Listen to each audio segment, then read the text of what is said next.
Assalamualaikum warahmatullahi wabarakatuh. Sampurasun wilujeng enjing kasadayana anaking kelas salapan di SMP Negeri Hiji Campaka anu kalintang ku Bapa dipikareusna kumadara mangsadayana. Mudah-mudahan urang sadayana aya dina kasehatan, sehat walafiat. Amin ya Allah ya rabbal alamin.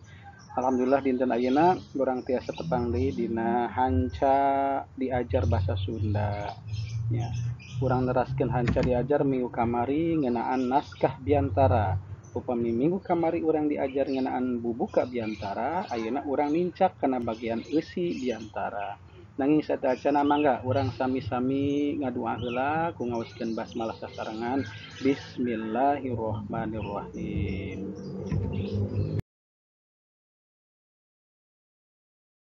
Minggu kamari ku Bapa parantos didugikeun ngeunaan struktur naskah biantara atawa unsur-unsur nu kudu aya dina hiji naskah biantara nu urang ditulis. Nu kahiji bubuka. Bubuka parantos dijelaskeun minggu kamari ku Bapanya naon wae poin-poinna dina bubuka nu kudu aya. Masih emut? Nah, upami hilap mangga tiasa dibuka deui nya tayangan materi pangajaran anu kamari. Anu kadua nyata bagian eusi. Sabada bubuka strukturna nyata eusi, bubuka eusi. Nah, bagian eusi dina dinten ayeuna ku Bapa bade dibalada bade didugikeun ka hidep nya. Nambe bagian katilu panutup insyaallah minggu payun panutup ku Bapa bade didugikeun. Ayeuna mah urang fokus kana bagian eusi struktur naskah biantara. Mangga wilujeng ngaregepkeun.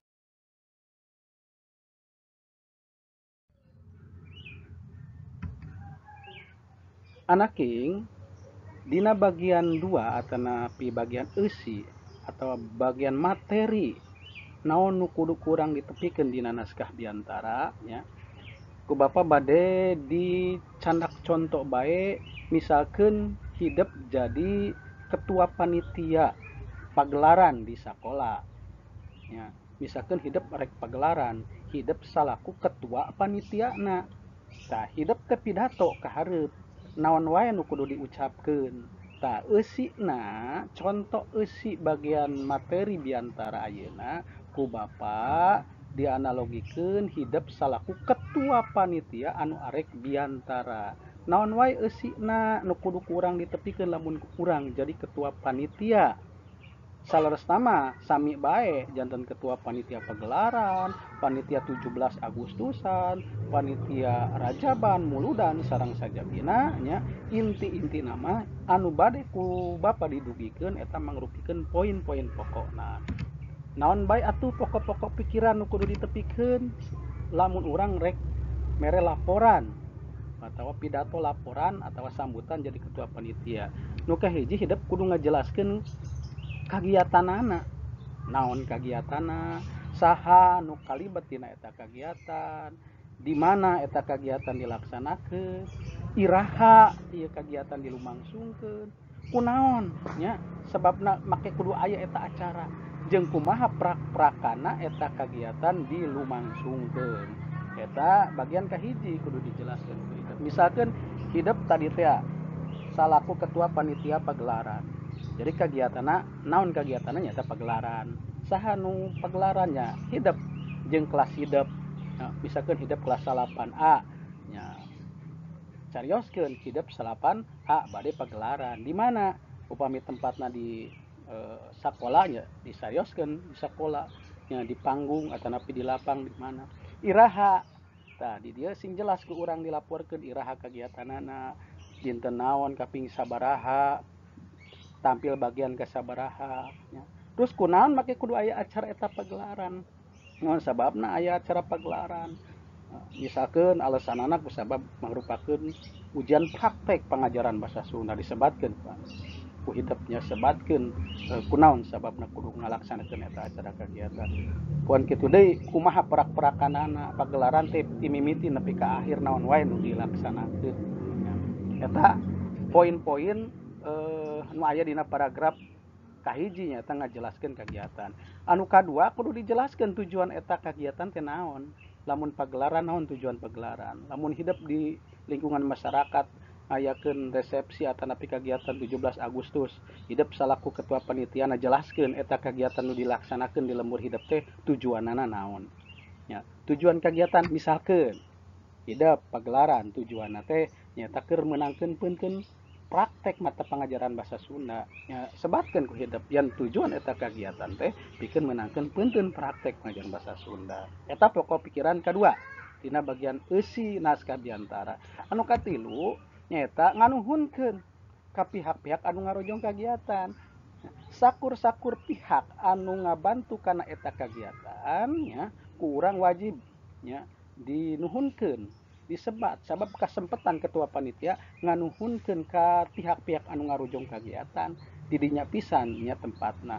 Misalkan upami hidup salaku ketua panitia pagelaran nganuhunkeun ka saha nya bisa jadi nganuhunkeun ka wali kelas atau ka guru mata pelajaran misalkan ke guru mata pelajaran bahasa Sunda SBK anu jadi non istilahna sponsor kagiatan kurang di nuhunkeun nya urang haturkeun nuhun ka pihak-pihak anu ngabantu kolot-kolot urang wali kelas urang nya atau pihak-pihak luar anu ngabantu pagelaran disebatan ku urang ditataan nya urang kedah ngaturkeun nuhun ka aranjeunna nya sabab geus ngabantu eta kegiatan pagelaran. Kitu deui lamun aya kegiatan hidup di masyarakat misalkan anjeun jadi ketua panitia HUT RI nu ayeuna ya Agustusan. Aya pihak-pihak nu ngabantu sebatkeun nalika urang mere pidato sambutan. Eta dina poin katilu. Salajengna dina poin kaopat urang kedah sanduk-sanduk. Naon Pak Ari sanduk-sanduk teh? Ngan teu hampura. Sabab urang salaku panitia pasti loba pisan kakuranganna dina ngalumangsungkeun kegiatan. Eta kegiatan pasti aya kakuranganna, aya kasalahanana. Kasempetan urang salaku ketua panitia kudu menta hampura ka audien nu aya harita nya supaya audien ngahampura atanapi ngamafhum nya karena kakurangan-kakurangan anu aya di panitia. Aku kituna poin nu kaopat, paragraf kaopat dina bagian eusi nyaeta sanduk-sanduk enta hampura atas nama panitia nya. Anu pamungkas dina bagian eusi nyaeta umajak jeung pangharepan. Naon umajak teh ngajak? Urang ngajak ka audien nu aya di dinya, nya nu aya di hareupeun urang, nya ngajak naon? Nya tumali jeung kagiatan urang. Lamun urang kagiatanna misalkeun pagelaran ngajakna kumaha? Misalkeun urang umajak mangga sadayana urang sami-sami tongton kitu nya. Mangga urang sami-sami sakseni nya ngajak supaya nyukseskeun eta acara. Jeung pangharepan, naon anu dimaksud pangharepan? Eta kagiatan tangtu miboga tujuan. Harapan-harapan panitia ku ayana eta kagiatan naon? Misalkeun pangharapan panitia teh nya hidup selaku ketua panitia berharap eta kagiatan teh aya manfaatna sebatkeun hidup. Contohna mudah-mudahan ieu kagiatan pagelaran teh aya manfaatna kanggo urang sadayana khususna kanggo nonoman Sunda kanggo mika cinta tur mika reus kana seni budaya Sunda. Eta contoh kalimat minangka umajak jeung pangharapan panitia ku ayana eta kagiatan. Jadi cindekna dina bagian eusi materi naskah biantara nu kudu ditulis ku urang aya 5 pokok pikiran. Kahiji ngajelaskeun kagiatan, kadua tujuan kagiatan, katilu nganuhunkeun ka pihak-pihak anu ngarojong kana kagiatan, kaopat sanduk-sanduk nya menta dimafhum tina sakurangan jeung kalima umajak jeung pangharepan ka non umajak jeung pangharepan panitia ku ayana eta kegiatan.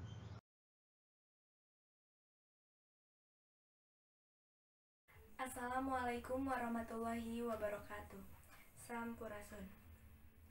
Alhamdulillahirabbil alamin wa bihi nasta'inu ala umuri dunya waddin. Wassalatu wassalamu ala asrofil anbiya'i wal mursalin wa ala alihi washabihi ajmain. Amma ba'du. Asyhadu alla ilaha illallah wa asyhadu anna Muhammadar Rasulullah.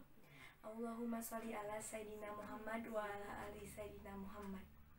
Langkung tipayun simkuring ngahaturkeun nuhun ka pangatur waktu panata acara anu tos maparinan waktos kanggo simkuring ngadeg dina ieu tempat. Hormateun simkuring Ibu Kepala Sekolah SMP Negeri 1 Campaka, hormateun simkuring Ibu Bapak Guru SMP Negeri 1 Campaka, teu hilap oge karerencangan nu ku simkuring dipikareus tur dipikadeudeuh. Hadirin sadayana, simkuring salaku pupuhu panata calagara pagelaran kelas 8E badai ngadugikeun bejer pancen. Pagelaran teh nyaeta ujian praktek tina pangajaran basa Sunda sareng seni budaya pikeun kelas 8 di SMP Negeri 1 Campaka. Dina dinten ayeuna Rebo 25 Desember 2018 simkuring sareng rengrengan kelas 8E badai mintonkeun pagelaran dina ieu panggung. Pagelaran ieu dilaksanakeun kangge menangkeun peunteun tina pangajaran basa Sunda sareng seni budaya. Dina pagelaran ieu simkuring sareng rengrengan kelas 8E badai mintonkeun mangrupi-rupi kesenian anu tos disiapkeun kirang langkung 3 sasih lamina. Di antarana nyaeta tari rampak, tari tunggal, anggana sekar, rampak sekar, kabaret, jeung sajabana. Hadirin sadayana, sakieu saena simkuring ngawakilan rengrengan 8E simkuring ngaturkeun nuhun ka sadaya pihak anu tos parantos ngarojong kanu pagelaran ieu. Simkuring haturkeun nuhun ka Ibu EM Yulianti salaku wali kelas 8E sareng guru basa Sunda Bapak Ahmad Sopian Effendi anu tos parantos ngabantos kanu pagelaran ieu anu insyaallah siap magelaran. Mangga urang sami-sami nonton pagelaran kelas 8E dina waktu sareng tempat ieu pagelaran kalayan tertib. Hadirin sadayana, rupina nu sakieu nu kapihatur simkuring nyuhunkeun hapunten bilih aya kalepatan atawa kasalahan anu kirang merenah. Wabillahi taufiq wal hidayah. Wassalamualaikum warahmatullahi wabarakatuh.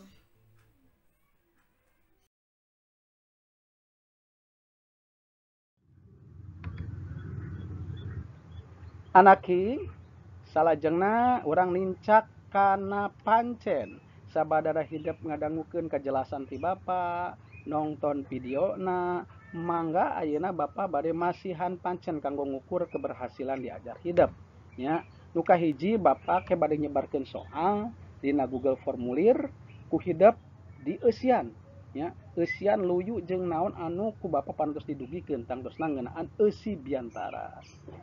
Ya, ke sarengseng ngeusian dikintun ka Bapa hidup ya. Kadua nyieun hiji contoh ya. Nyieun hiji contoh naskah biantara bagian bubuka anu kamari minggu kamari ku Bapa diterangkeun jeung bagian eusi anu dinten ayeuna ku Bapa diterangkeun. Hijikeun bagian bubuka jeung eusi nya seolah-olah hidup salaku ketua panitia pagelaran. Sakali deui seolah-olah hidup salaku ketua panitia pagelaran.